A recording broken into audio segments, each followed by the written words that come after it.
Aku terlalu meminta-minta ke? Sampai aku tak sedar.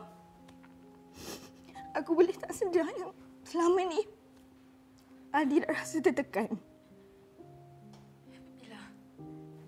Apa kau cakap? Aldi yang salah. Aldi yang salah. Aldi yang kelam kabut. Bila? Kau tak ada kena-mengena. Kalaulah aku tak susah sangat nak mengandung.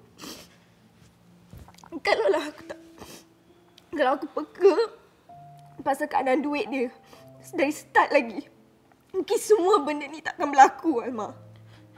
Dia jadi kelam kabut sebab aku.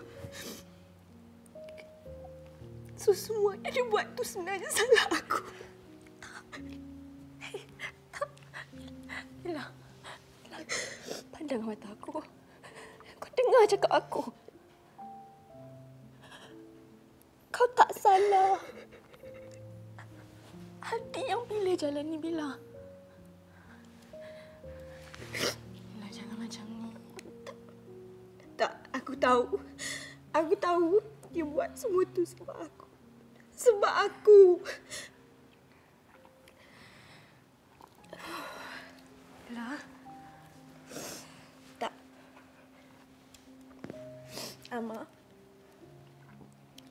Aku minta maaf. Aku minta maaf.